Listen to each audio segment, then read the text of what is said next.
Here's how to fix network error in Where Winds Meet on PS5.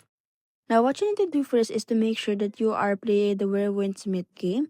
And from the dashboard of your PS5, go ahead and click on the gear icon, Settings. And then afterwards, what you need to do from the settings, find the network options, and what you need to do is to click on that. After clicking on that, you will be able to see there the connection status. So what you need to do is to click on that as well. After clicking on the connection status, you will be able to see there the set up internet connection. So what you need to do is to click on that. And after clicking on that, you will be able to see the internet which you are connected to. So what you need to do is to click on that as well. And then after clicking on that, you will be able to see there the settings from the Wi-Fi connection that you are connected with.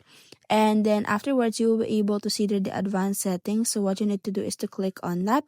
And then after clicking on the advanced settings, you will see the DNS settings. So what you need to do is to click on that. And then afterwards, make sure that it is going to connect to the access point so that you will able to reach the highest data possible.